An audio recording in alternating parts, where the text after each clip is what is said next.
saya lambat respon, boleh buka mic, panggil cakap teacher, saya ada soalan, saya akan slowkan penerangan saya. Saya akan stopkan penerangan saya. Okey? Boleh ya? Baik, kita tunggu sikit lagi. Lepas tu kita mula ya.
Pelajar-pelajar, kalau kata awak pakai telefon awak pakai data, kalau nak save data, tutup kamera. Tutup kamera, tak payah buka kamera. Data awak pun selamat. Okey? Boleh?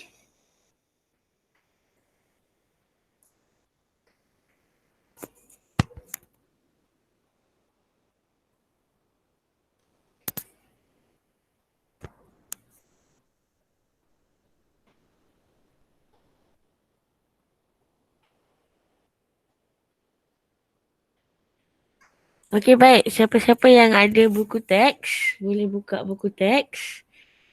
Muka surat 74. So, kita nak masuk bab 4, tingkatan 4. Tingkatan 4 pula. Tingkatan 2. Astaghfirullahaladzim. Bab 4, tingkatan 2. Lepas tu, untuk belajar diniah, topik ni topik baru. Tapi untuk belajar-belajar lain, kalau dah belajar topik ni, jadikan topik ni sebagai ulangan sahaja. Okey? Kalau ada soalan tak faham, kejap lagi boleh tanya. Cikgu akan cuba sedaya upaya cikgu untuk jawab soalan awak. Okey? Alright, baik. Manakah dah ada 36 orang. Waalaikumsalam, Darwish. Okey, Darwish. Ready dah? Darwish dah ready? Bukan pencernaan, kesihatan manusia, abang. Dah nak masuk bab 4 dah, abang. Pencernaan tu bab 3 hari tu.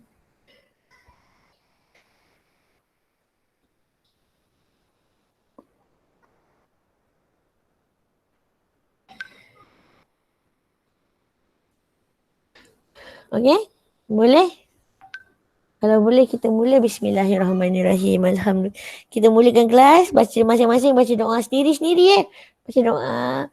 Masuk kelas. Bismillahirrahmanirrahim.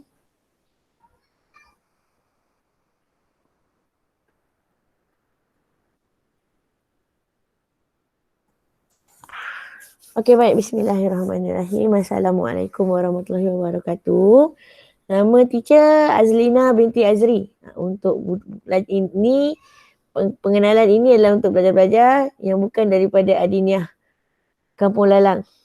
Okey, teacher adalah guru sains menengah rendah yang mengajar di Adiniah daripada 2010 sampai sekarang. Okey. Itu nama teacher lah. Nama teacher Azrina binti Azri. Subjek sains yang teacher ajar, basically teacher ajar dalam bahasa Melayu. Sebab Adiniah dia tak ambil DLP. Dia ambil biasa. Jadi kalau awak pelajar DLP, teacher minta maaf sangat-sangat. Penerangan teacher semua dalam bahasa Melayu. Sebab basically pelajar Adiniah, saya ajar dalam bahasa Melayu. Okay. Kenapa Aminah Muhammad Syarif is presenting pula ni? Okay. Baik. Untuk hari ni, teacher nak bincang pasal bab 4, bab kesihatan manusia. As I said, siapa yang ada buku teks, buka buku teks muka 74. Siapa yang tak ada buku teks, teacher akan sharekan buku teks lepas ni. Okay? Boleh? Baik. Teacher akan sharekan buku teks teacher sekarang. Siapa yang permintaan teacher ya, siapa yang budak perempuan, tolong pakai tudung ya. Budak lelaki tak payahlah pakai tudung.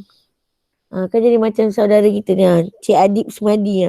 Macam pakai tudung dah dia. Dah pakai tuala ke, pakai tudung ke, dah baru bangun tidur ke. Udahlah tu nama Semadi pula tu. Allahu Akbar. Anak murid aku lah tu. Ya Rabbi ya salam. Okey, baik. Okey, kita masuk. Kita masuk bab 4 tentang kesihatan manusia. Okey, bila kita sebut pasal kesihatan manusia ni, automatically dia berkaitan dengan apa yang sedang berlaku dekat kita sekarang ni. Dia memang berkaitan sangat. Dia bersangkut paut sangat dengan apa yang berlaku dengan kita sekarang ni.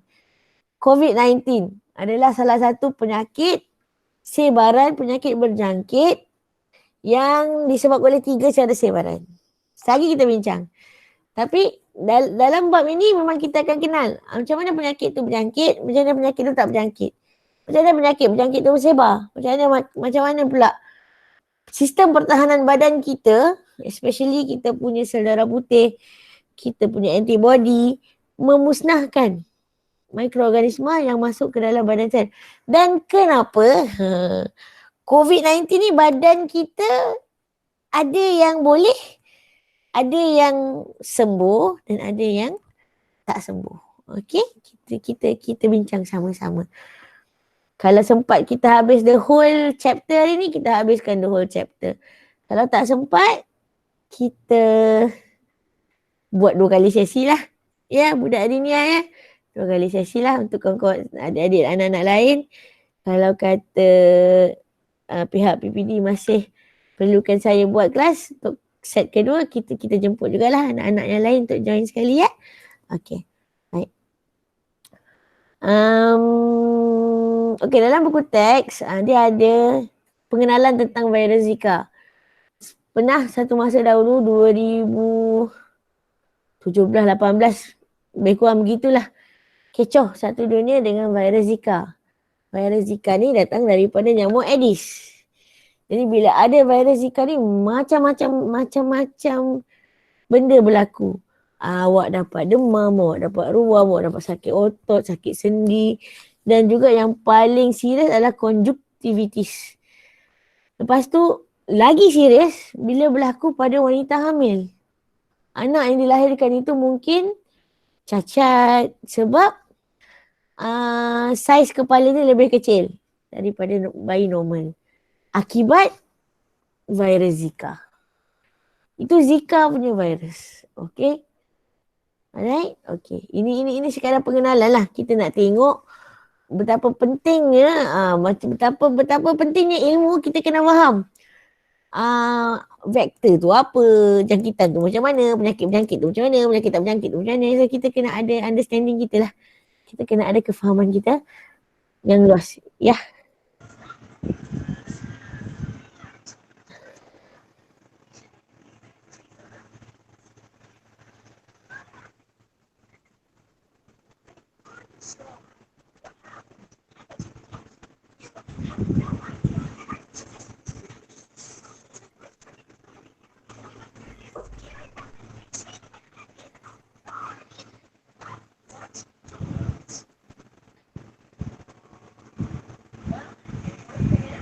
Okey, minta siapa yang buka mic tolong tutup mic ya.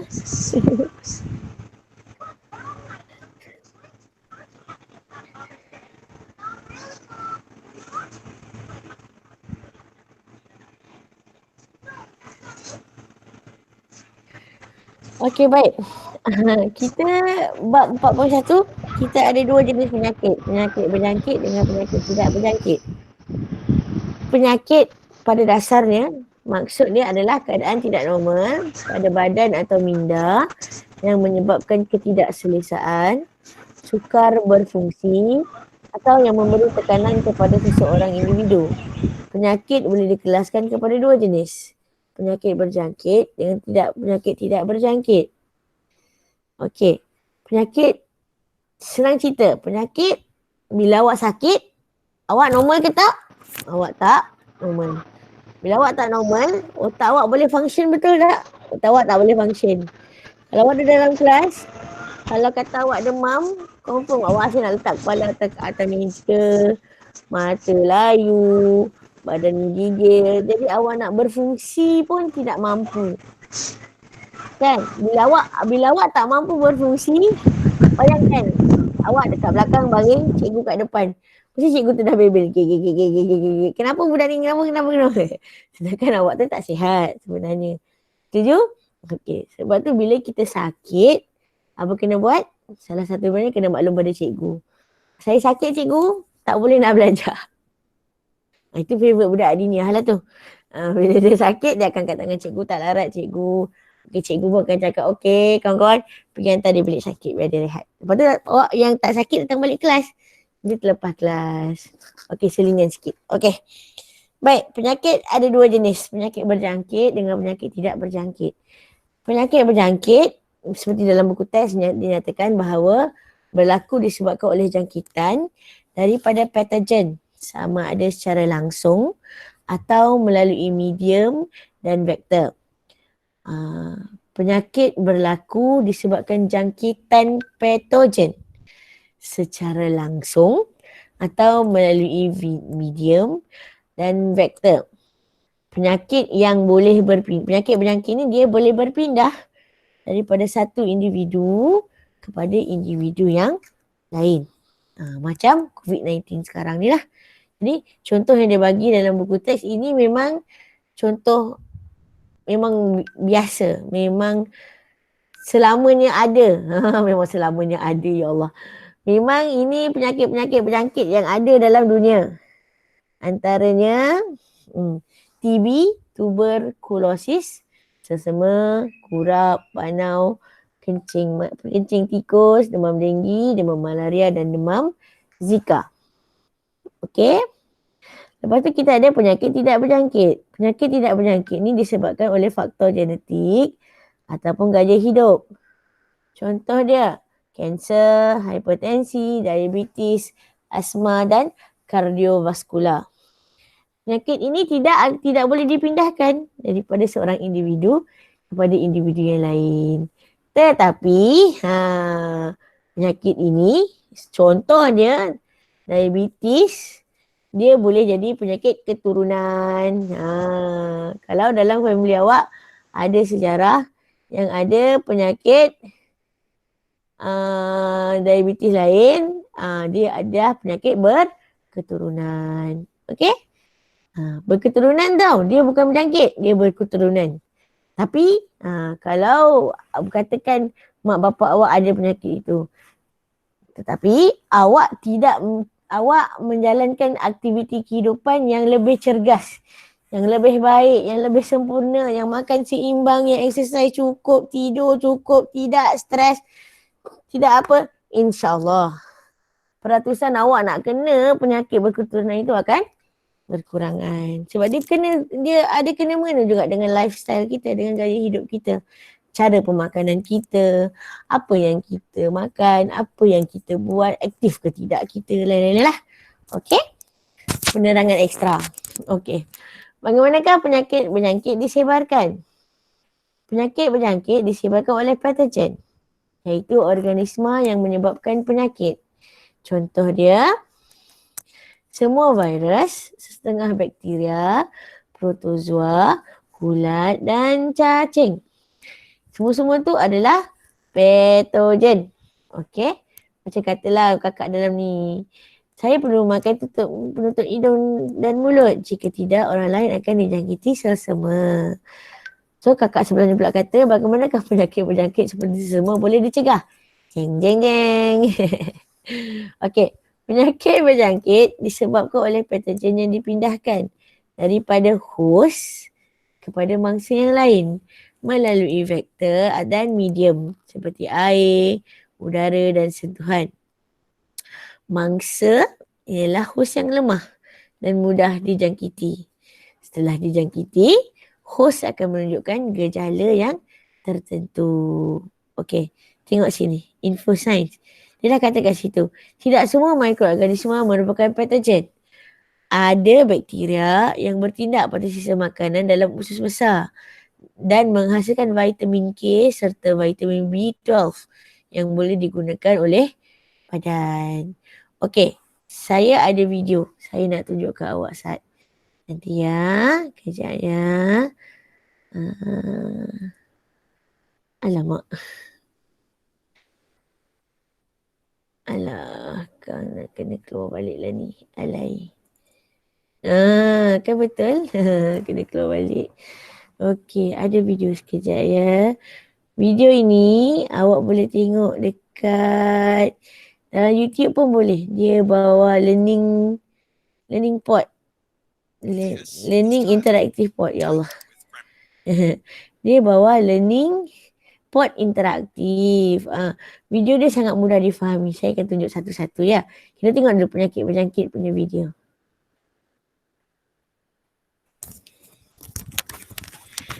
Kalau tak dengar suara bagi tahu ya, saya ulang balik ya. Kami ingin melawat makcik kami, Entan, yang dimasukkan ke wad kerana tuberkulosis, kata Alex. Sila ke bilik di sebelah kiri. Dia di dalam bilik 105. Jawab jururawat itu. Bilik 105 adalah bilik pengasingan. Saya cadangkan awak memakai topeng pernafasan ini untuk keselamatan awak. Kenapa kami perlu memakai topeng? Tanya Michael. Bilik pengasingan adalah untuk pesakit yang mengidap penyakit berjangkit seperti tuberkulosis dan beguk. Jawab jururawat. Penyakit-penyakit ini boleh merebak melalui udara yang kita sedut. Tambahnya. Nah Michael, pakai topeng ini dengan betul. Awak tidak mahu balik ke rumah dengan jangkitan bukan? Kata Alex. Ya, mencegah lebih baik daripada mengubati. Jika tidak, awak dan Makcik Ann akan melawat saya nanti, kata Michael. Okey, baik. Itu satu video. Saya tambah lagi satu. Penyakit tidak berjangkit. Sekejap ya. Dan kesukaran bernafas. Allah. Hai Cikgu Grace.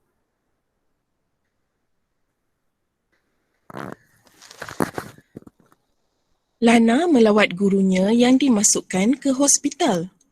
Guru Lana tidak dapat menghabiskan pelajaran pada hari sebelumnya kerana dia mengalami sakit kepala yang teruk, sakit dada dan kesukaran bernafas.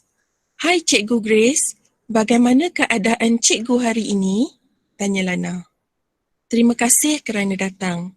Saya lebih baik hari ini. Menurut doktor, tekanan darah saya sangat tinggi. Sekarang ia telah kembali normal, kata gurunya. Awak datang bersendirian? Ya, pelajar lain menyangka keadaan cikgu boleh berjangkit. Sebab itu mereka tidak datang, jawab Lana. Hipertensi bukan penyakit berjangkit. Awak tidak perlu risau, terang Cikgu Grace. Penyakit tak berjangkit seperti kanser, asma, penyakit jantung dan hipertensi tidak merebak antara individu. Semua penyakit ini disebabkan oleh faktor genetik atau gaya hidup seseorang, tambah Cikgu Grace. Semoga cikgu cepat sembuh. Kami semua merindui cikgu, kata Lana. Jangan risau, saya akan kembali mengajar dengan secepat mungkin, kata Cikgu Grace. Tetapi saya mempunyai beberapa kerja rumah untuk awak berikan kepada kelas, Lana. Tidak, Cikgu Grace. Kami hanya mahu cikgu kembali mengajar, bukan kerja rumah. Rayu Lana. Macam tu juga ke awak? Kalau cikgu-cikgu awak tak sihat, cikgu tak nak tak nak ni, tak nak bukan nak cikgu, takkan nak homework, nak cikgu sihat je. Okey. Kembali kepada buku teks. Sekejap ya, saya buka balik buku teks. Astaghfirullahaladzim. Okey, sementara tunggu buku teks buka, ada soalan?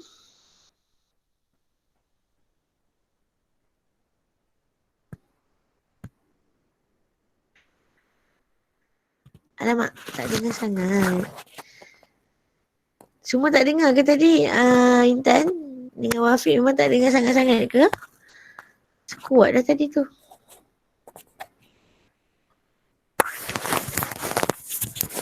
Suara saya dengar tak sekarang? Wafiq, Intan dengar. Tadi video tadi dengar ke tak?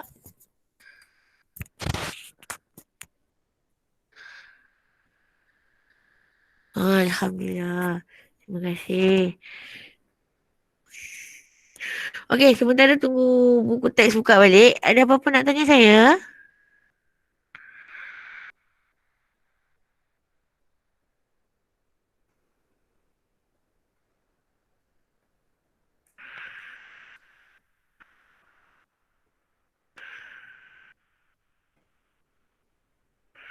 Orang lain ada apa-apa nak tanya saya?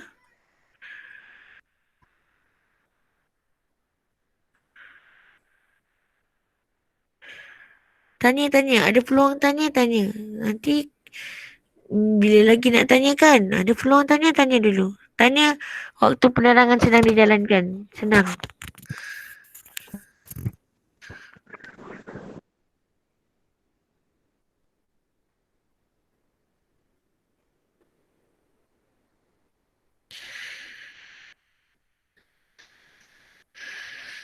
Semua orang jelas?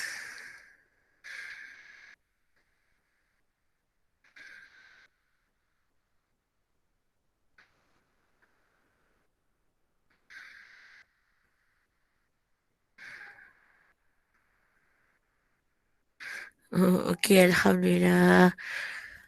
Okey, baik. Wah, menarik hari ni. Ramai yang tak pernah online hari ni. Alhamdulillah, terima kasih. Tahniah kepada anak-anak murid saya, budak-budak dinia yang berjaya masuk kelas hari ni. Rindunya saya pada semua. Korang ni adalah kelas keempat. Baru nampak muka. Terima kasih. Bukan baru nampak muka, baru nampak nama online. Okey, baik. Lawak lah. Buat lawak gelak seorang-seorang. Macam mana ni teacher? Aduh. Okey, kita sambung ya. Okey.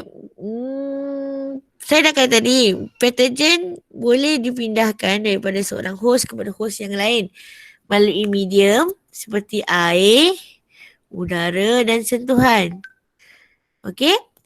Dan juga melalui vektor. So ada 4 cara pemindahan penyakit berjangkit. Sebab tu sekarang, keadaan sekarang ini, awak disuruh PKP. Duduk dalam rumah diam-diam. Stay at home. Stay safe. Kita jaga kita. Sebab apa? Sebab dia tak nak orang ada berlaku jangkitan. Sebab tu dia tak kasih. Dia kata kena jarak 1 meter. Kena pakai mask. Jangan ada sentuhan. Jangan berkumpul beramai-ramai. Dia tutup sekolah, dia tutup pejabat supaya tidak ada kontak yang rapat. Okey? Baik, kita tengok satu-satu. Penyakit bawaan udara. Dia ada 2 cara bawaan. Udara ada 2 cara bawaan. 1 titisan, 1 habuk. Kalau titisan adalah percikan titisan air yang mengandungi patogen. Air apa ni? Air liur. Air mucus dari hidung. Hinguslah kan? Air liur dan air hidung. daripada pesakit melalui bersin, batuk, bercakap, menguap dan bernafas. Menguap pun kadang-kadang terkeluar juga air liur kan. Macam itulah. Okey, lagi satu, jangkitan habuk. Jangkitan habuk ni bagaimana bakteria dalam air ludah pesakit yang sudah kering akan membentuk spora dan disebarkan bersama habuk oleh angin. Jadi ada dua cara. Kalau bawaan udara, awak kena ingat dia ada dua cara. Jangkitan titisan, percikan air liur ataupun air hidung daripada cara bersin, batuk, bercakap, menguap dan bernafas. Dan juga jangkitan habuk disebabkan oleh air ludah pesakit yang dah kering. Air yang dah kering tu dia membentuk spora. Dan spora itu disebarkan bersama habuk oleh angin. Okey, jangkitan melalui udara dapat dicegah dengan mengamalkan cara-cara berikut. Menutup mulut dan hidung semasa bersin, batuk atau menguap. Tidak meludah di merata-rata tempat. Mengelakkan diri daripada berada di tempat yang penuh sesak. Dan memastikan tempat tinggal cukup cahaya kerana sinar ultra ungu yang boleh membunuh sesetengah mikroorganisma dalam udara. Dia bagi kat sini, dia bagi contoh penyakit-penyakit melalui udara adalah TB, tuberkulosis, selsema, sindrom pernafasan akut teruk atau SARS, influenza A dan cacar air. Okey. Ada lagi satu video cikgu nak tunjuk. Sekejap ya. Ada tak ada? Ada. Tapi saya rasa video yang ini lagi menarik kot. Sekejap ya. Papa dan pipi. Penyakit COVID-19.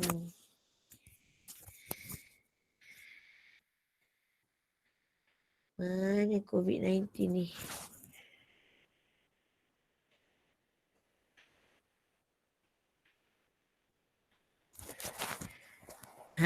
Okey. Kita tengok video ni pasal COVID-19.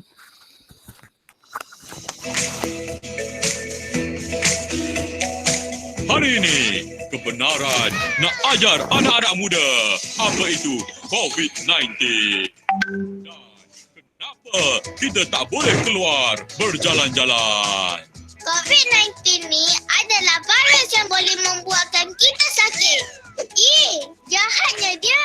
Antara tanda-tandanya ialah demam, sakit tekak, batuk dan susah bernafas. Walaupun belum cukup hujung bulan.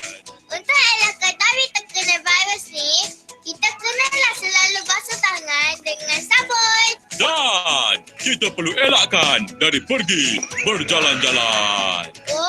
Kalau kita keluar, nanti kita sakit. Lepas tu, kita akan jangkiti orang lain. Betul tu, wahai anak muda. Kebenaran tak suka menjangkiti dan disakiti. Bahayanya! Kita kena duduk rumah. Barulah virus ni tak dapat jangkiti kita. Dan yang lebih penting, dia tidak dapat meremak. Dia ada forever alone. Elakkan dari bertemu dengan COVID-19. Tak payah jalan-jalan. Jimat duit kebenaran. Allahu Akbar. Okey. Okey, bermakna COVID-19 juga adalah sejenis penyakit. Dia adalah sebaran melalui dua cara. Sebaran udara dan sebaran sentuhan. Sekali kita tengok sentuhan pula ya. Okey. Penyakit bawaan air. Jangkitan melalui air biasanya berlaku di kawasan tidak mempunyai bekalan air pipe terawat dan sistem sanitasi yang sempurna. Contoh, apabila seorang menggunakan tandas yang dibina di atas sungai, tinjanya yang mengandungi patogen akan memasuki sungai dan mencemarkan sungai. Seseorang itu boleh dijangkiti patogen apabila terminum air sungai yang tercemar. Tapi di Malaysia, setahu saya lah, di Malaysia sekarang kebanyakannya, bukan majoritinya orang duduk rumah yang dah ada bekalan air pipe terawat dan sistem sanitasi yang sempurna. Tak ada orang dah buat tandas atas sungai. Ada ke? So saya tak ada dah. Melainkan dekat tempat. Kalau pergi dekat tapak perkemahan pun tandas dia dah sempurna. Pergi naik Banjaran Jatiwangsa pun kata dalam perjalanan nak balik ke Kelantan pun tandas dia sempurna. Dia ada sistem sanitasi yang sempurna. Dia ada sistem perpaipan terawat yang sempurna. Setahu saya lah. Okay. Selain daripada sistem bekalan air dan sanitasi tidak sempurna, banjir juga boleh menyebabkan penyakit berjangkit. Sebab tu bila banjir, orang kata jangan mandi sungai, jangan main air banjir, apa semua. Sebab dekat banjir ni kan kita tak tahu ada apa, ada sampah. Kut tiba-tiba nampak bangkai lembu tergolek, bangkai ayam tergolek. Kita tak tahu kan. Sebab dah banjir kan. Gitulah. Ya. Okay. Antara contoh penyakit berjangkit melalui air termasuk kolera, demam kepialu dan disenteri ameba. Jenis jangkitan penyakit melalui air boleh dicerah dengan cara: 1. Mencampurkan klorin dalam kolam renang dan sistem bekalan air. 2. Membina tandas yang mempunyai sistem sanitasi yang sempurna. 3. Mendidihkan air minuman dengan sempurna. Dan 4. Mencuci tangan dengan sabun selepas menggunakan tandas. Okey, ada soalan?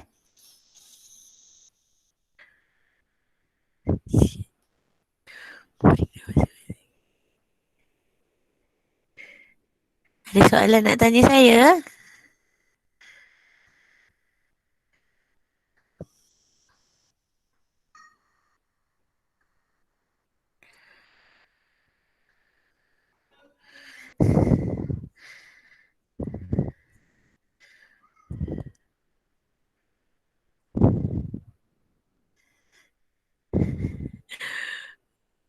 Okey, tak ada soalan. Saya sambung ya. Okey. Jenis penyakit melalui sentuhan.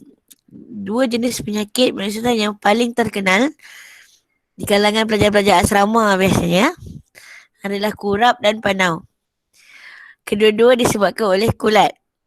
Jangkitan berlaku akibat tersentuh kulit yang telah dijangkiti atau memakai pakaian pesakit.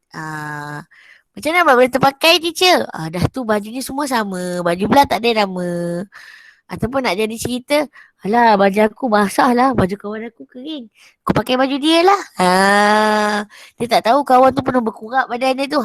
Kan kau pakai inna lillahi wa inna ilaihi rajiun. Dengan awak-awak pun berkurap jadinya. Tak pasal-pasal. Jadi, pelajar-pelajar adinia, pelajar-pelajar berasrama, jangan ngada-ngada nak pakai baju kawan. Pakai baju sendiri. Basuh bersih-bersih. Kita tak tahu kawan-kawan kita tu kadang-kadang sihat ke, tak sihat ke kan. Ya budak adinia ya. Okey. Penyakit seperti sifilis dan gonoria pula berjangkit melalui hubungan seks. Patogen penyakit-penyakit ini terdapat dalam air mani dan bendalih faraj.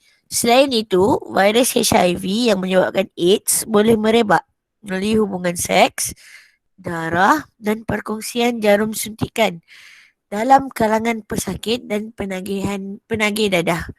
Pernah jadi kes, ada jugalah terlepas kes penderma darah. Nak jadi cerita, pesakit ini memerlukan bantuan darah. Dan masa tu penderma tu data, kita tak pernah tahu data dia macam mana.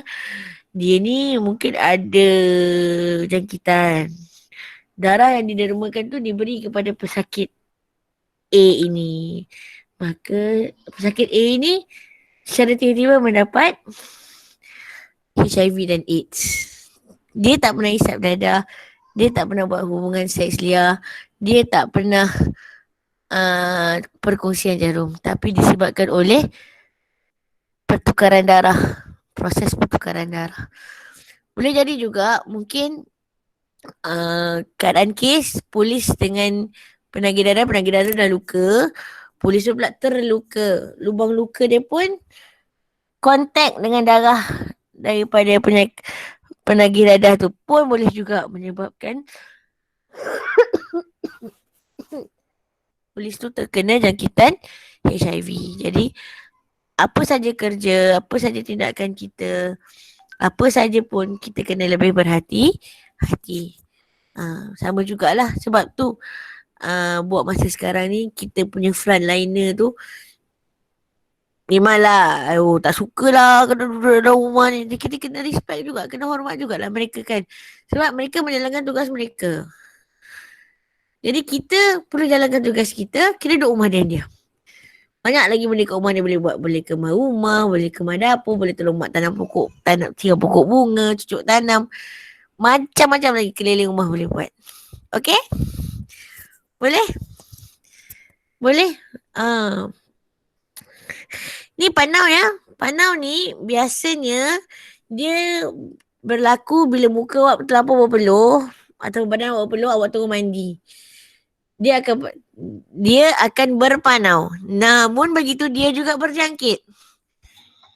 Okey, dia juga berjangkit. Jadi kena hati-hatilah. Budak perempuan ke, budak lelaki ke ya. Yang budak perempuan yang jenis suka pinjam telekong. Kena hati-hati ya. Kita tak tahu. Saya bukanlah nak kata kawan kau orang sakit. Tak. Tapi jaga kesihatan diri kita, jaga kesihatan kawan kita, jaga kesihatan semua orang. Kita kena berhati-hati. Okay? Any questions?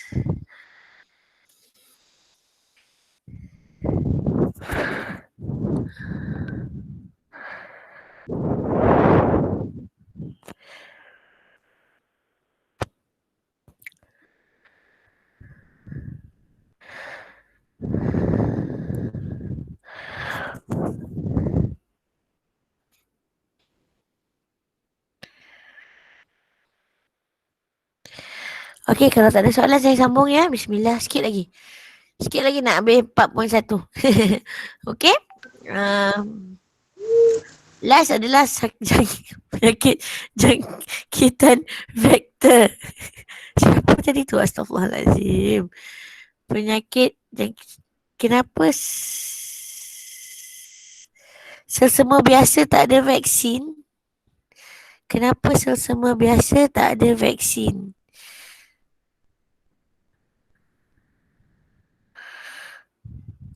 Selsema biasa tiada vaksin.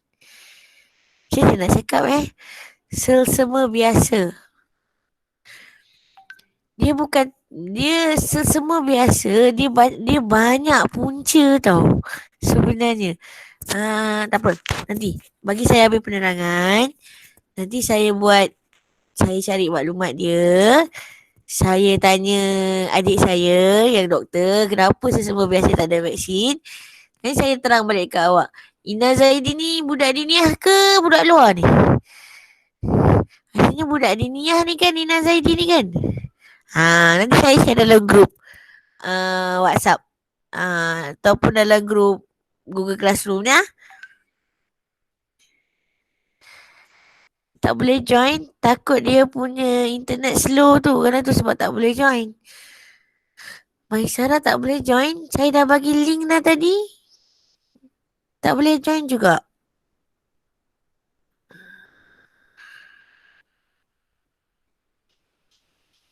Okey Humaira, nanti cikgu double check. Untuk awak kenapa selsema biasa tak ada vaksin. Nanti cikgu tanya cari maklumat daripada pakar-pakar lah. Ya? Boleh ya? Nanti cikgu terang balik ya. Okey. Allah, jauh dah. Allah.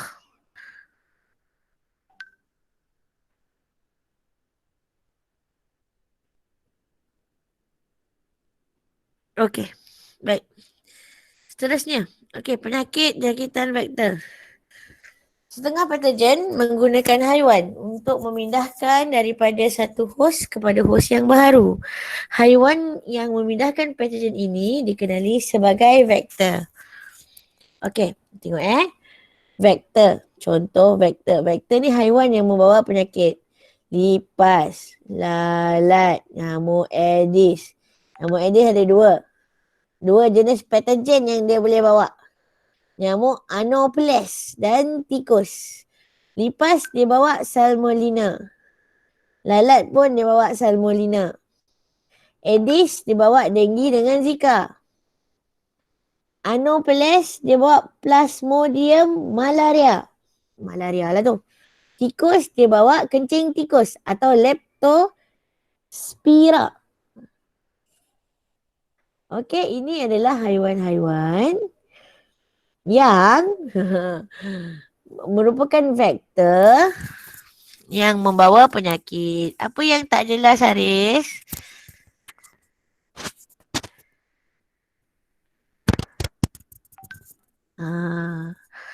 Kenapa, Haris? Apa yang tak jelas? Suara saya sangkut-sangkut ke? Takut internet awak tak kuat? Tak apa, saya ulang. Jangkitan melalui vektor. Patogen, ada juga patogen, ada juga kuman, ada juga virus, ada juga bakteria yang menggunakan haiwan untuk membawa penyakit. Haiwan-haiwan ini kita panggil vektor. Haiwan yang bawa penyakit ini kita panggil vektor. Bukan Victor Kram ke apa vektor.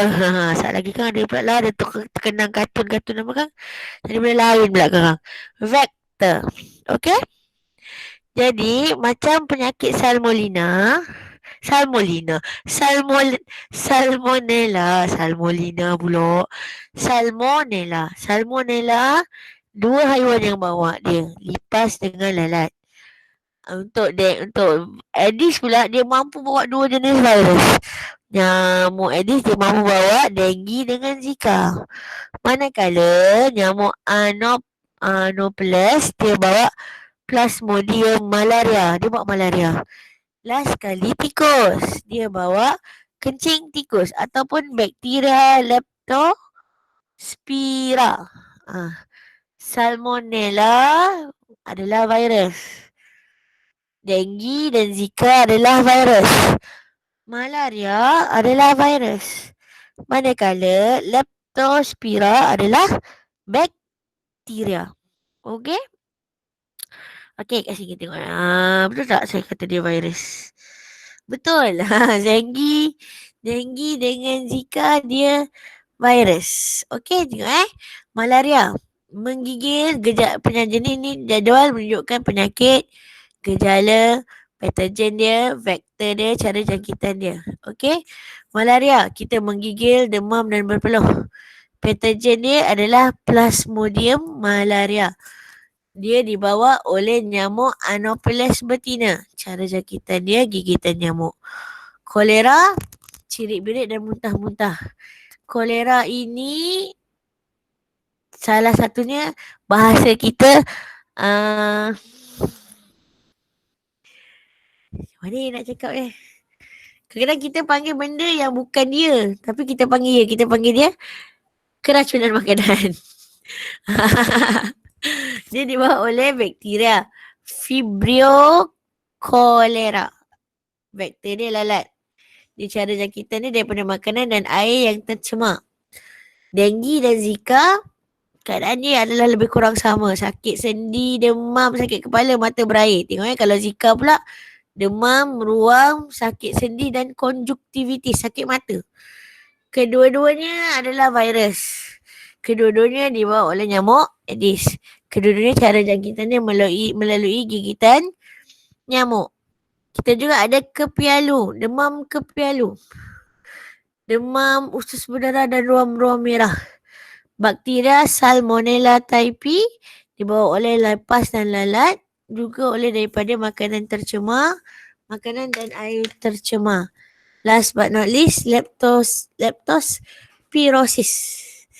Kencing tikus. Antara gejala dia demam, sakit kepala dan sakit otot. Jadi biasanya patogen dia adalah bakteria Leptospira, pembawa vektor dia tikus. Cara jangkitan dia daripada tanah, makanan dan air yang tercemar.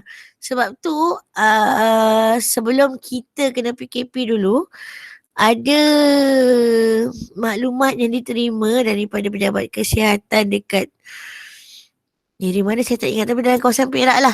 Ada beberapa kawasan air terjun dia tutup. Sebab merupakan terdapat tanda-tanda sebaran kencing tikus. Biasanya kencing tikus ni macam ulu kenas lah, ada 2-3 kes jugalah ulu kenas tu yang ada kencing tikus tapi tidak serius. Memang ada orang pergi mandi sungai apa semua. Sebab penyakit kencing tikus ni pada saya salahnya kita juga. Asalnya daripada kita juga. Sebabnya kita tak jaga kebersihan. Kita konon-konon nak camping, nak makan-makan, bakar-bakar ayam tepi sungai apa semua. Lepas tu sampah kita buang rata-rata. Kita tak buang betul-betul, kita tak kumpulkan. Kita tak kemas balik tempat yang kita guna. Jadi bila kita tak kemas balik tempat yang kita guna tu, tu yang tikus pun datang. Tikus pun dah dekat dengan hutan, memang habitat dia kan. Dia pun datang cari makan apa semua, dah makan mesti dia membuang. Kesan dia orang yang kemudian yang datang ke tempat kita camping tadi tu, mereka yang kena. Jadi asal usulnya salah kita, salah kita sebagai pengguna asal kawasan tu, kita tak jaga kebersihan. Sepatutnya kita kena jaga kebersihan. Kalau kita, daripada kita lagi, kita dah jaga kebersihan kawasan tu, InsyaAllah penyakit kencing tikus ni takkan tersebar. Okay? Boleh? Okay. Boleh ke? Anak-anak Adinia boleh ke? Okay.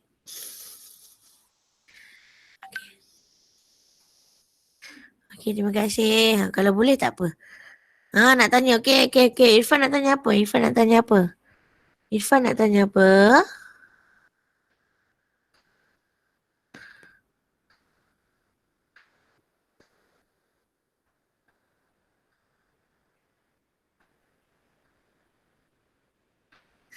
Fahrin, Irfan nak tanya apa tadi? Apa beza denggi dengan Zika? Cara tengok gejala dia agak berbeza. Kalau ikutkan demam denggi ni, dia lebih kepada kita tak akan dapat mata kita macam nak cakap ya. Denggi dengan Zika ni, denggi is a bit different from Zika. Zika ni kalau tengok awal-awal tadi dia mampu meninggalkan kesan kepada bayi dalam kandungan. Denggi saya rasa tidak. Ni kita tengok Saya cari maklumat untuk awak segera. Perbezaan denggi dan Zika. Okey. Allah, dia masuk Facebook dulu. Sakit, denggi. Memanglah sakit. Siapa kata tak sakit? Semuanya sakit. Sekejap ya. Tu denggi dan chikungunya. Denggi dan malaria. Denggi, Zika. Okey, ini Zika. Okey. Zika salah satunya. Dia sakit belakang berbola mata, muntah, cirit-birit, sakit bahagian perut. Tanda awal jangkitan 3 ke 12 hari selepas terkena gigitan nyamuk. Jangka masa dalam masa 4 ke 7 hari, gejala jangkitan akan berlaku secara klinikal atau sederhana. Simptom ini akan hilang sendiri tanpa sebarang rawatan. Tapi antara ciri-ciri lain tengok tu demam, sakit kepala, konjuktivitis, keletihan, sakit sendi, ruam, sakit otot dan tidak selesa. Manakala kalau denggi, tanda awal jangkitan 4 ke 10 hari selepas gigitan. Jangka masa gejala 2 ke 7 hari. Dia ada peringkat bahaya bila sampai tahap denggi berdarah. Tanda amaran dan komplikasi akan berlaku selepas simptom pertama. Kemudian diikuti penurunan suhu badan kurang daripada 38 darjah Celsius. Seterusnya kerap muntah, nafas laju, gusi berdarah, keletihan muntah. Muntah darah antara 24 hingga 48 jam peringkat kritikal. Okey. Basically kalau tengok daripada segi gambar aja macam sama, akan sama. Cuma kalau Zika kita sakit kepala, kalau dengue kita pening-pening, kita loya, kita demam panas yang sangat tinggi. Zika ni memang dia tak ada demam panas tapi dia sama je, sama bahaya macam dengue.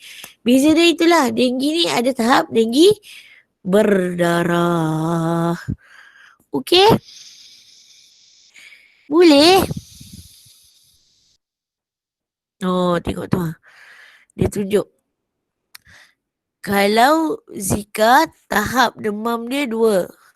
Dengue tahap demam dia 3. Ruam-ruam tahap demam dia 3. Dengue tahap demam dia 1. Tahap demam ruam. Sakit mata Zika 2. Dengue tak ada sakit mata. Tak ada sakit mata. Tak ada konjuktivitis, memang tak ada.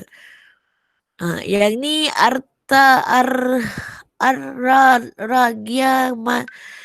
ragia ni saya kena tanya adik saya. Saya pun tak tahu.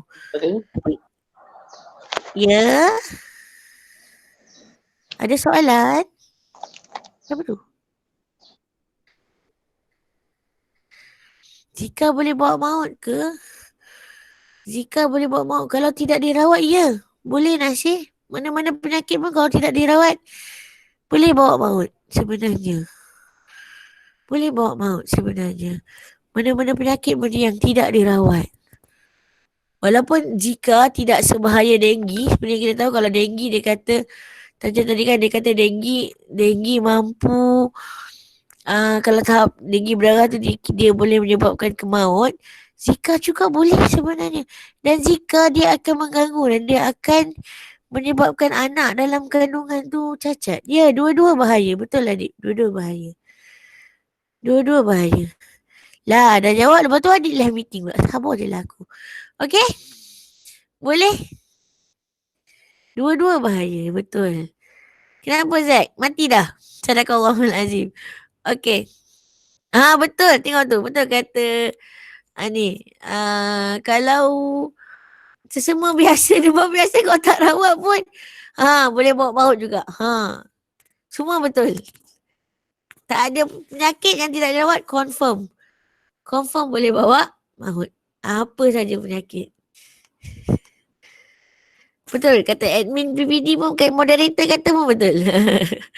Jadi semua penyakit. Ya, sayang-sayang anak-anak murid saya. Okey.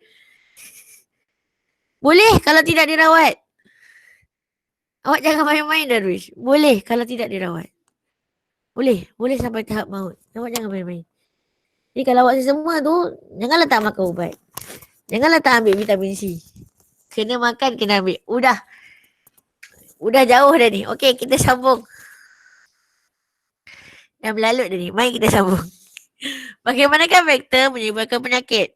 Nyamuk dan lalat merupakan dua vektor yang boleh menyebabkan pelbagai jenis penyakit berjangkit. Okey. Nyamuk macam mana? Nyamuk dia mempunyai patogen di dalam kelenjar air liurnya. Nyamuk yang telah mempunyai patogen dan dah ada kuman dalam air liur dia menghisap darah orang yang belum dijangkiti. See? Dia gigit, dia gigit. Bila dia gigit, nyamuk ni dia gigit, dia bukan gigit aja. Dia gigit, dia hisap darah kita. Lepas tu, dalam air liur dia tu dah ada kuman. Kuman tu akan masuk terus membiak di dalam salur darah kita. Tengok dia membiak dalam salur darah kita. Dia akan tangkap bermula bahagian mana tu? Itulah mata. Siapa tu?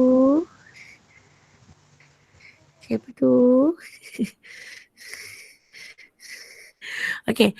Air liur nyamuk dikeluarkan semasa menghisap darah untuk mencegah pembekuan darah. Jangkitan merebak ke seluruh badan. Nyamuk lain menggigit pula mangsa atau hos yang telah dijangkiti dan menyebarkan jangkitan ke mangsa lain pula.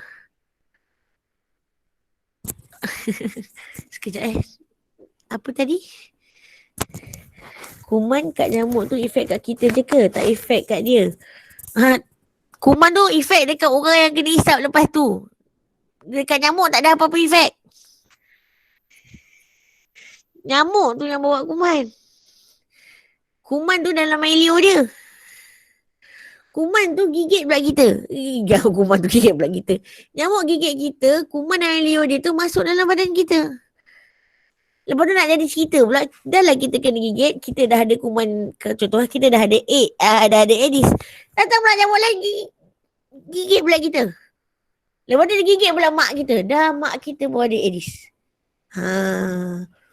Sebab tu nyamuk Aedes ni dikatakan penyakit-penyakit. Okey? Boleh? Tengok tu. Betul kata admin. Betul kata moderator. Kamu gigit orang, kamu sakit ke? Betul lah, logik lah tu kan. Kamu gigit orang, kamu tak sakit. Orang yang kena gigit sakit. Aduh, anak-anak ni letih aku.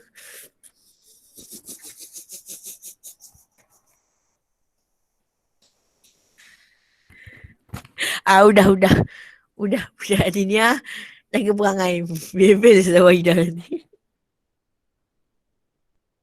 Okey, kita sambung. Okey. Lalat yang hinggap di mak atas kotoran mempunyai patogen melekat pada kaki dan badan. Lalat memindahkan patogen pada badan. Kita pula jenis tak tengok-tengok. Kita ngap aja makanan tu. Sadaqallahul azim. Maka kita pun dapat sakit. Okey, mekanisme menghalang penularan penyakit-penyakit.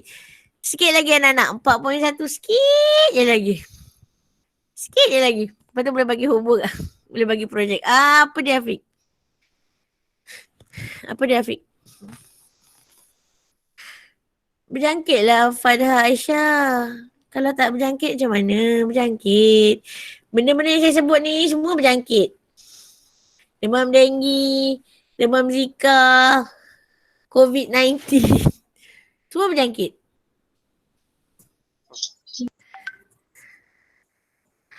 Alah, soalan yang tidak... Soalan yang tak ada kena-mengena dengan topik ini, tanya saya dalam WhatsApp ya. Soalan yang tanya hari ni, tanya yang saya nak tengah bentang sekarang.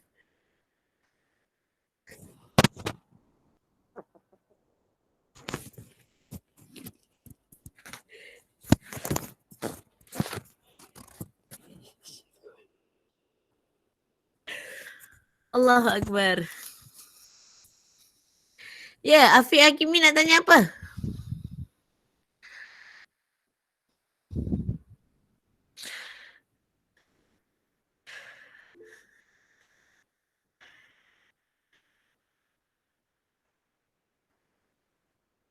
Dah tanya dah tadi, Macam ni kita nak tahu apa simptom kalau dijangkiti oleh lalat. Loh. Amber dah cerita dah tadi Amber rasa. Kalau kolera tadi, saya kata muntah-muntah, cirit-birit. Kolera ini kita kaitkan dengan keracunan makanan. Kalau makanan kita kotor, keracunan makanan lah. Jadi kalau awak muntah-muntah, taklah loya, cirit-birit, itu adalah disebabkan oleh jangkitan lalat lah tu. Awak dah pergi makan makanan yang ada telur lalat tu. Itulah kesan dia.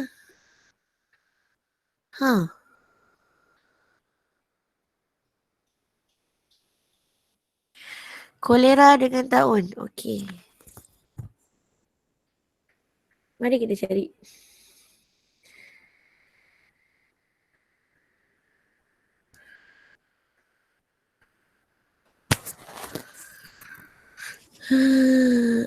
Kolera dengan taun adalah penyakit yang sama. Taun adalah bahasa kita, kolera adalah bahasa saintifik dia. Ha. Taun, kolera adalah bahasa saintifik dia. Taun adalah bahasa kita. Kita panggil dia taun. Okey? Terima kasih. Ha. Tengok tu, cegah kolera ataupun taun. Alright? Okay, next. Last mekanisme menghalang penularan penyakit berjangkit. Ada 3 jenis peringkat. Peringkat prima, peringkat sekunder dan peringkat tertia. Pada tahap peringkat prima, 1, kita tingkatkan tahap kesihatan. 2, kita tingkatkan daya ketahanan. 3, kita buat pemeriksaan berkala. 4, kita mengamalkan gaya hidup sihat. Tahap kesihatan bermakna kebersihan rumah, diri sendiri, keluarga, tempat sanitasi, sistem sanitasi dan lain-lain.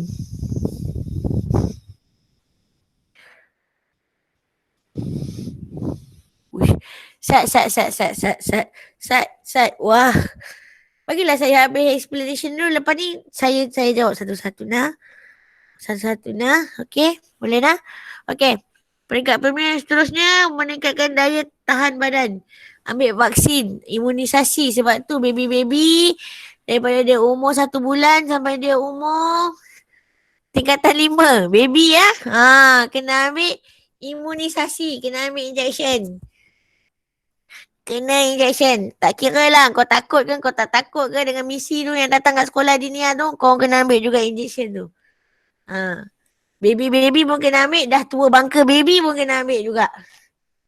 Okey budak dinia. Jangan nak takut bila misi datang. Okey. Lagi satu kena buat pemeriksaan kesihatan berkala. Dan seterusnya kena amalkan gaya hidup sihat. Maknanya kena exercise selalu. Kena hirup udara yang bersih. Jangan merokok. Ni dan lain. Next. Peringkat sekunder. Memutuskan transmisi jangkitan melalui kesan secara aktif dan pasif. Sekarang ni Malaysia sedang melakukan peringkat sekunder. Sebab tu kita buat PKP. Sebab kita nak putuskan rangkaian jangkitan. Kita nak putuskan transmisi jangkitan COVID-19. Kerajaan kata kita PKP 1 bulan dah. Hari yang ke-35 ke 36. Saya pun dah tak kira dah.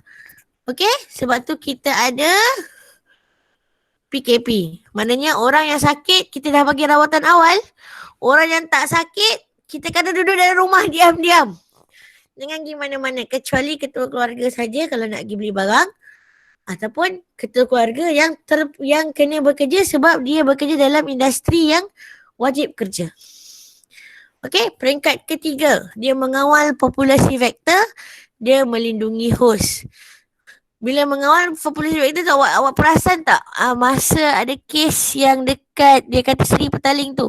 Pihak kerajaan basuh balik kawasan yang dikatakan menjadi pusat pengumpulan pusat perhimpunan tabligh yang dia buat dekat Seri tu. Dia basuh balik semua-semua. Dalam pada masa sama kalau awak perasan dekat Masjid India mereka buat halangan. Polis menghalang. Maknanya polis menghalang siapa-siapa pun keluar daripada rumah supaya tidak berlakunya persebaran jangkitan itu. Kalau awak tengok news sekarang ni memang awak nampak. Malaysia peringkat premier adalah kita sebagai penduduk, sebagai warga negara Malaysia. Apa kita kena buat? Peringkat sekunder PKP ni lah. Kita dan kerajaan suruh. Peringkat ketiga yang saya nampak sekarang ni macam mana red zone yang mana polis duk jaga, askar duk jaga. Itu salah satu. Lagi satu cara, kalau masa ada denggi hari tu, pejabat kesihatan daerah datang, bawa pembunuh, pengasap nak membunuh nyamuk tu, diasapkan satu kawasan taman. Kalau kata taman tu tinggi, high dengginya. Macam tu. Okey? Mana kalau ikutkan untuk COVID-19 ni, Malaysia dah sampai ke peringkat tertier. Malaysia dah jalan dah.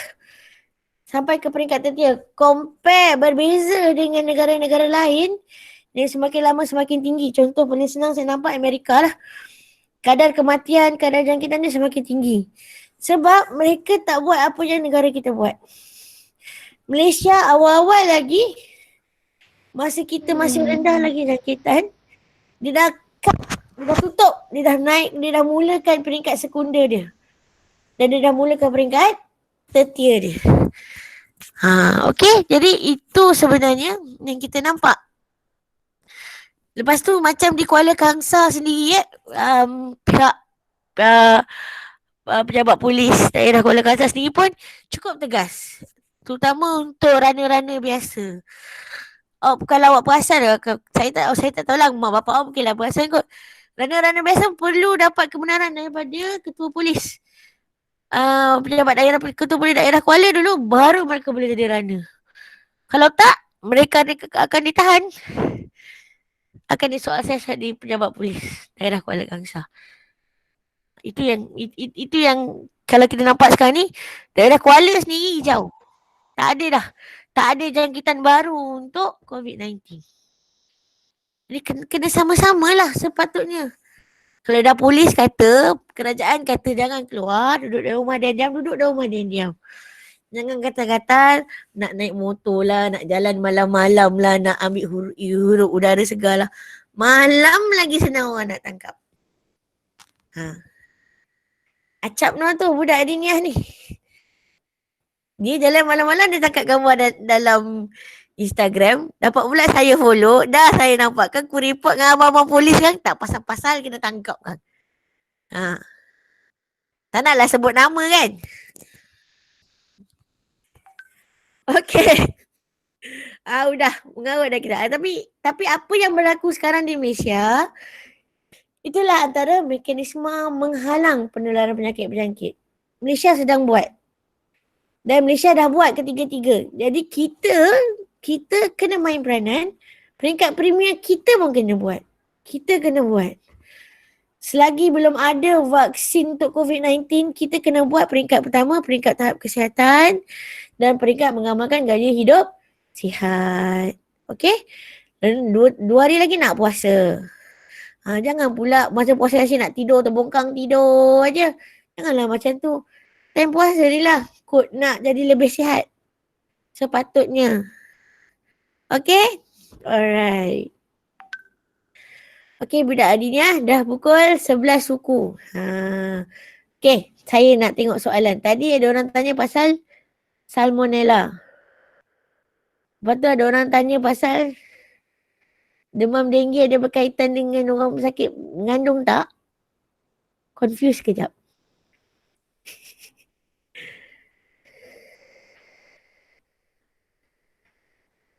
Oh, kolera. Tu ada tak mengena dengan wanita mengandung? Kenapa pula Wafiq? Wanita mengandung lah. Kolera tu penyakit taun. Penyakit makan, macam penyakit taun lah.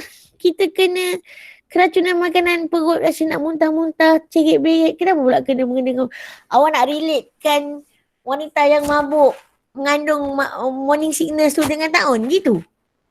Gitu ke Wafiq? Tak faham saya soalan Wafiq ni. Nanti saya double check untuk Wafiq apa maksud. Nanti saya tanya Wafiq sendiri ya. Apa maksud soalan Wafiq ni? Humaira punya soalan pasal salmonella. Humaira nak tanya apa pasal salmonella ni? Humaira masih ada orang online lagi ke Humaira?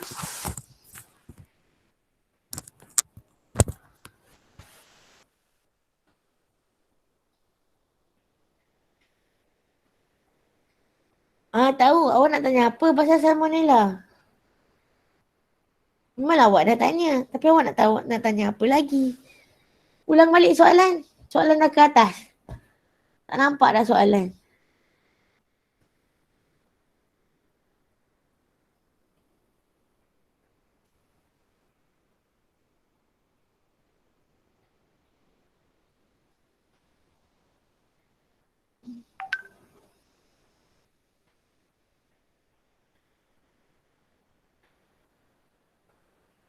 Adakah kita boleh terdedah kepada bakteri Salmonella kalau kita suka makan telur ayam yang separuh masak? Salmonella berjangkit kalau kita kenapa pula nak berjangkit dengan telur ayam separuh masak? Saya tahu awak ada dengar kalau kita pegang ayam, kita potong ayam, kita tak basuh tangan, mungkin kita boleh merebakkan salmonella kepada benda lain. Hal itu berlaku sebab makanan tu mentah. Salmonella ini dia berlaku kalau tangan awak itu mentah. Awak pegang benda yang mentah. Macam ni contohnya ayam mentah. Biasanya kalau kita pegang ayam mentah, biasanya chef-chef lah ni. Kita pegang ayam mentah. Kalau kita tak cuci tangan, kita dah pegang benda lain, dia takut kita rebakkan salmonella daripada ayam yang mentah kita pegang tadi kepada benda-benda lain. Okey? Sebab salmonella ni keracunan makanan. Salmonella food poisoning kalau keracunan makanan. Dia bakteria biasa sekejap ya. Aduh, kenapa pula tak nampak ni Macam mana nak kecilkan.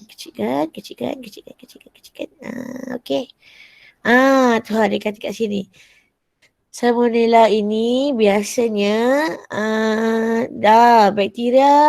penyakit bakteria yang memberi kesan kepada kawasan usus. Salmonella bakteria biasanya hidup dalam manusia dan haiwan punya usus dan akan keluar melalui tinja. Manusia akan terdedah kepada penyakit ini melalui air yang kotor atau makanan yang kotor. Antaranya diarrhea lah. Antaranya cirit-berit yang tidak ada berhenti-berhenti. Cirit-berit yang sentiasa ada. Kalau awak makan telur separuh masak, istilah telur separuh masak ni, dia bukan mentah tau. Dia masak. Cuma dia tidak masak keras. Dia masak lembek. Itu kita panggil dia separuh masak. Tapi telur tu sebenarnya kalau awak perhati telur, dia tak ada bahagian mentah dah. Putih dia semua dah putih. Dah tidak lucina dah putih dia. Dan kuning dia cair. Betul. Macam moderator kata. Macam orang Jepun yang suka makan sushi. Suka makan sashimi. Sashimi tu utamanya. Sashimi adalah makanan ikan mentah. Sushi ni kadang-kadang dia ada juga bahagian-bahagian yang dia masak. Tapi sashimi tu memang raw. Memang mentah sepenuhnya. Macam ikan tuna tu kan. Daripada tangkap tu dia tolong potong atau makan. Sedangkan kita tak tahu ikan tu mungkin dia ada salmonella dalam dia. Salmonella dalam dia. Kan? Bila kita makan yang itu, dia jadi berpenyakit lah kita tu. Dia salmonella ni, dia lebih kepada makanan mentah. Kalau awak makan satu benda tu mentah. Sebab tu, bila kita pegang ayam, kita kena basuh tangan balik sebab takut salmonella yang ada. Sebab salmonella ni hidup dalam kita punya usus. Kalau kita tak basuh, dia memang ada dalam usus kita. Secara terkawal. Dan dia akan keluar bersama tinja. Tapi kalau kita tak kawal, kita pegang benda kotor, kita pegang benda mentah, kita tak basuh tangan, kita dah pegang benda lain. Itu yang kita dapat salmonella tu. Macam itulah. Lepas tu lepas basuh ayam ke, basuh ikan ke, basuh daging ke, kena cuci tangan dulu sebelum pegang benda lah. Lain. Papan tu pun kena basuh balik. Pisau yang kita pegang pun kena basuh balik. Baru automatically seluruh benda yang kita pegang ternyah daripada kuman salmonella. Okey.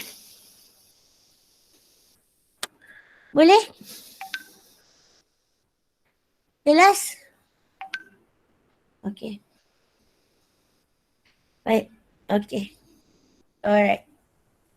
Okay.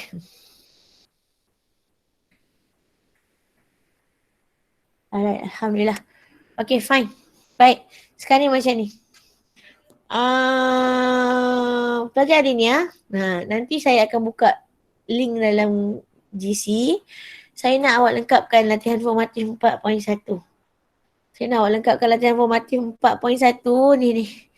Ni kakak sat lagi saya print screen soalan yang letak juga dalam GC. Awak buat, cari maklumat. Lepas tu hantar dekat saya melalui GC. Okay?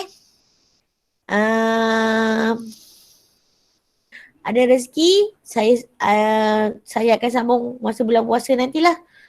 Kelas siang juga. Malam tak boleh lah. Malam kan awak tak tarawih pula kan. Saya buat kelas siang. Around this time jugalah. Ya, kita buat kelas siang ya. Around this time juga. Untuk next class lah. Nah, okay. Lepas tu, sekarang ni macam ni. Beri perhatian. Aktiviti 4.1. Aktiviti 4.1, anda kena buat kajian kes tentang penyakit-penyakit berjangkit di Malaysia. Okay? Saya nak awak beri perhatian. Allah. Terbesar sangatlah pula. Ya. Aduhai.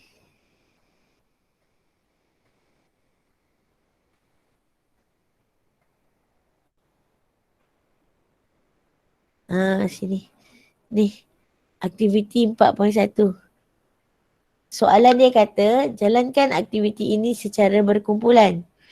Layari laman web, kumpul maklumat, bincangkan perkara-perkara berikut, bentangkan hasil kumpulan anda. Okey, nak buat secara kumpulan memang tak boleh.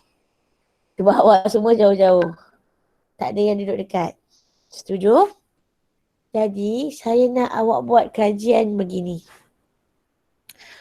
Saya nak awak buat kajian ni secara individu. Buat kajian ni secara individu. Dah bagi dah laman tersawang www.moh.gov.my. Dia suruh awak cari statistik penyakit berjangkit yang ada pada laman web itu. Lepas tu dia minta awak bincangkan penyakit paling banyak dihadapi oleh Malaysia. Jenis-jenis penyakit yang boleh berjangkit, penyebab dan cara menanganinya. Lepas tu dia suruh awak ramalkan perkembangan. Dan dia suruh awak cadangkan langkah-langkah penyelesaian. Ramalkan perkembangan ni bermakna awak daripada graf yang ada, graf statistik yang ada dalam Kementerian Malaysia tu, KKM tu awak tengok. Adakah penyakit ini semakin meningkat pada tahun-tahun akan datang atau pada pandangan anda dia semakin menurun? Kalau dia semakin meningkat, awak kata okey saya berpendapat bahawa penyakit COVID-19 pada 5 tahun lagi akan menurun sepenuhnya. Okey, itu kata awak. Okey. Baik, itu pandangan awak ni.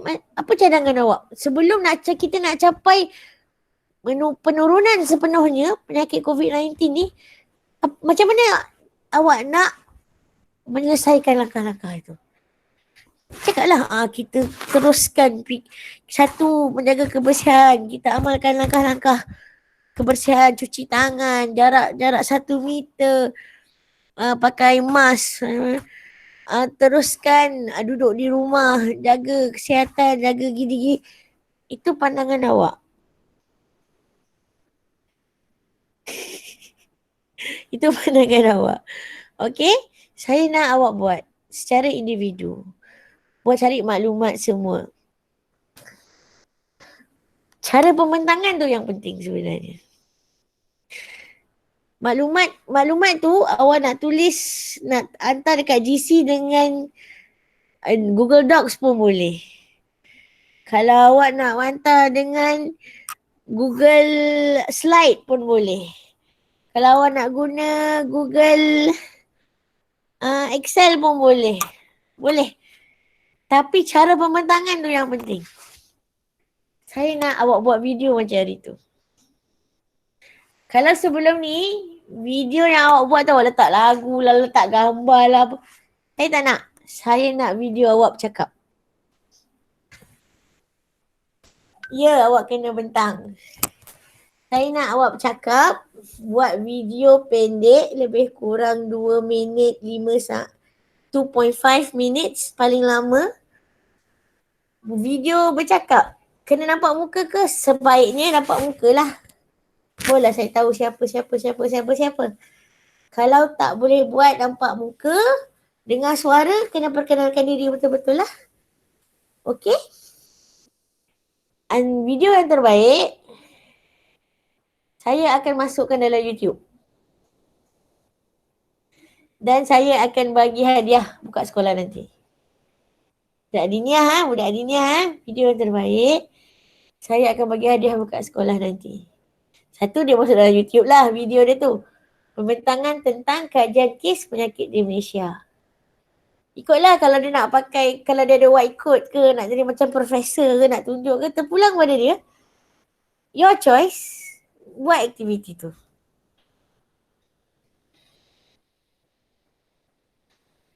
Darwish, penat saya bercakap Darwish. Awak duk tanya bentang apa? Saya duk explain aktiviti 4.1, awak tak dengar ke? So, aku explain kan?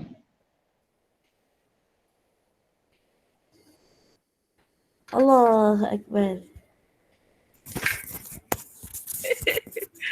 Gini. Saya nak awak buat aktiviti 4.1, Darwish. Tengok. Nampak tak Darwish buku teks saya ni? Nampak tak? Okey, saya nak awak buat aktiviti 4.1. Maklumat tu, kat mana awak nak cari maklumat, semua dia dah bagi dekat dalam buku teks tu. Kumpulkan maklumat tu, ikutlah. Awak nak kumpul, awak nak bagi maklumat tu dekat saya secara bertulis dengan dekat Google Docs ke, Google Slide ke, Google Excel ke, boleh. Hantar kat saya, tak ada masalah. Tapi awak kena bentang apa yang awak buat tu. Saya yang penting ni pembentangan tu yang penting. Jadi saya nak awak tangkap video. Maximum time 2.5 minutes. 2 minit 30 saat. Buat pembentangan. Apa yang awak dapat? Apa maklumat yang awak dapat tentang penyakit apa yang paling banyak dihadapi di Malaysia. Lepas tu jenis penyakit yang boleh penyakit macam mana di Malaysia. Bukan dunia tau, dalam Malaysia dulu. Jenis-jenis penyakit-penyakit dalam Malaysia, punca-punca dia dan cara menanganinya. Semua ada dalam laman web. Tak ada dalam web, awak boleh cari online, melambat-lambat info. Lepas tu awak kena ramalkan. Contoh, penyakit Zika awak kata. Okey, pada saya cikgu demam Zika 3 tahun lagi akan menurun. Pandangan awak. Jadi awak kena dah itu pandangan awak, bagilah cadangan dia. Macam mana pula kita nak pastikan Zika ni menurun ikut pandangan awak? Oh, kita kena jangan keluar negara. Jangan pergi negara-negara yang ada penyakit Zika. Kalau nak keluar negara juga, tutup aurat daripada atas kepala sampai ke hujung kaki. Pakai sarung tangan, pakai sarung kaki, pakai kasut, jangan pakai selipar. Pakai purdah, pakai nikab kalau perlu. Tak nak bagi muka kena gigit juga. Dah itu, bentang, tangkap video. Suruh adik awak ke, kakak awak ke pegang kamera tu, tangkap video awak tengah bentang. Okey, hari ni saya nak bentangkan hasil kajian saya tentang penyakit-penyakit di Malaysia. Setelah saya buat kajian, penyakit yang paling banyak, yang paling banyak dihadapi oleh rakyat Malaysia ialah penyakit ini. Lepas tu, contoh penyakit kolera. Kenapa banyak penyakit kolera ni? Sebab penyakit kolera ni berpunca daripada tempat tak bersih. Orang Malaysia ni pengotor cikgu. Sebab tu jadi macam tu. Jadi cara nak mengani, kita kena saman semua pengotor-pengotor ni, jangan buat kotor satu Malaysia. Baru tak ada penyakit taun. Baru tak ada kolera. Lepas tu saya ramalkan 3 tahun lagi akan datang penyakit kolera ni kosong. Sebab dia semua orang dah jaga kebersihan. Macam mana nak pastikan kebersihan tu sentiasa jaga? Okey, 1, kerajaan kena pastikan siapa buat sampah, saman. Nombor 2, rumah siapa kotor, sita. Bentangkan. Cerita dekat saya. Lepas tu hantar.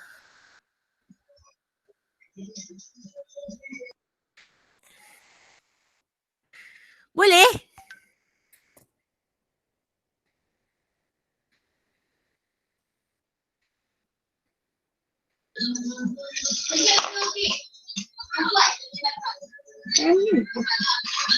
Nak tanya apa? Nak tanya apa? Siapa buka mic tadi nak tanya apa? Saya cuba jawab. Nak tanya apa?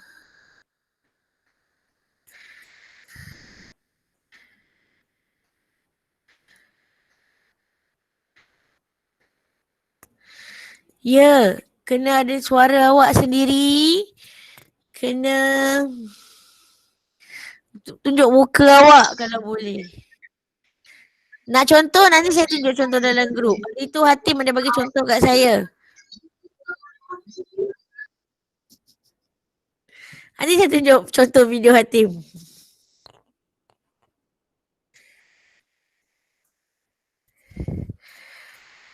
Sebaiknya janganlah suara aja.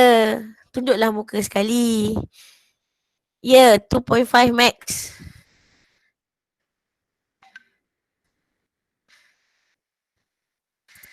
Okay? Alright. 11.30 dah. Saya rasa moderator saya pun dah penat dah. Moderator PPD saya pun dah penat tengok perangai korang macam-macam dah. Last hantar nanti saya maklum dalam grup. Nanti saya maklum dalam grup. Bila hantar apa semua. Check juga GC awak. Siapa tak masuk GC lagi tolong masuk GC. Apa yang saya cakap hari ni semua saya masuk dalam GC. Okay? Okay, just a reminder. Hari Ahad nanti saya akan buka quiz bab 3. Hari Jumaat nanti saya akan buka satu quiz bab 3. Quiz ni untuk kelas A dengan kelas B memang kena buat betul-betul lah. Sebab Cikgu Nila akan ambil markah. Okay. Untuk kelas C pun saya akan start ambil markah juga. Nah, saya masuk, bab 2 pun tak masuk lagi. So saya akan masukkan bab 2. Bab 2 pula. Bab 2 belakang-belakang tu, bab daripada pencernaan tu tak masuk lagi kan? Saya akan masukkan bab 2 daripada bahagian pencernaan sampai habis bab 3. Itu bab 3 lah pencernaan tu. Aduh, bongok tak aku ni. Okey, dah. Bukan. Bab 3. Bab 2 dah masuk. Masa peksa itu dah masuk. Bab 3 sepenuhnya daripada kelas makanan sampai pencernaan dan penyahtinjaan. Yes. Bab 3 sepenuhnya hari Ahad ni. Saya akan buka kuis tu belah malam daripada pukul 8 sampai pukul 10 malam. Kalau ada apa-apa perubahan waktu saya bagi tahu balik. Rasanya waktu tu nak tarawih apa semua. Okey, saya buka lepas tu lah. Saya buka pukul 11 lah. Saya buka pukul 11 sampai pukul 1 pagi hari Isnin pagi. 2 jam. Pukul 11 malam sampai pukul 1 pagi. Saya buka kertas ujian. Siapa tak jawab, kosong. Okey? Lena? Soalan saya untuk ujian adalah daripada daripada Allahu Akbar, tak terkeluar pula perkataan aku. Daripada saya gunakan form, Google Form. Saya gunakan Google Form. So awak tak payah susah hati, saya guna Google Form. Google Form kalau awak tak boleh masuk Google Classroom pun masih boleh guna Google Form. Pakai telefon pun boleh jawab dengan Google Form. Okay? Macam-macam lah korang ni. Letih aku. Okay. Any other questions sebelum saya tamatkan kelas hari ni? Cepat-cepat. Kesian moderator saya pun penat dah. Penat dah moderator saya dari tadi. Okay. Kalau lepas ni ada apa-apa soalan, kontak saya dalam WhatsApp lah. Nah, ujian hari Ahad. Hari Ahad sayang. Hari Ahad ini 26 hari bulan tak silap saya Ahad ni. If I'm not mistaken. Sana, hari ni 22. 23, 24. Betul. 26 hari bulan 4. Saya akan buat ujian. Puasa Jumaat, betul. Sabtu 25, Ahad 26. 26 tu saya akan keluar kertas ujian. Okey? Allah, nasib panjang je rambut kau. Astaghfirullah. Terkejut saya tengok nasib. Okey. Baik. Ada lagi nak tanya apa-apa? Cepat. Penat dah admin. Admin tunggu lama dah ni. Tak. Ujian tu dalam Google Form. Saya akan kongsikan link dekat dalam WhatsApp group. Saya akan kongsikan link dalam WhatsApp group. Jangan susah hati. Okay? Okay. Alright. Kalau dah tak ada apa-apa soalan, cukuplah dulu untuk hari ni. Saya pun tak ada apa-apa dah saya nak cerita, saya nak sampaikan. Jadi, ya, ada apa-apa nak tanya?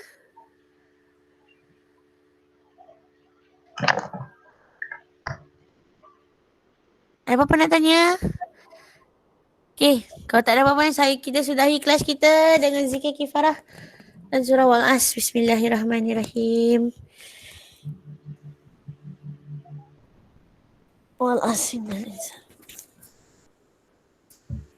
Okay, terima kasih banyak-banyak semua. Terima kasih sekali lagi sebab sudi datang kelas saya. InsyaAllah nanti kita buat second class, saya bagi tahu lagi tarikh dia bila.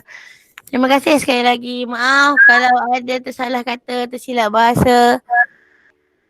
Terima kasih banyak-banyak. Terima kasih. Assalamualaikum warahmatullahi wabarakatuh.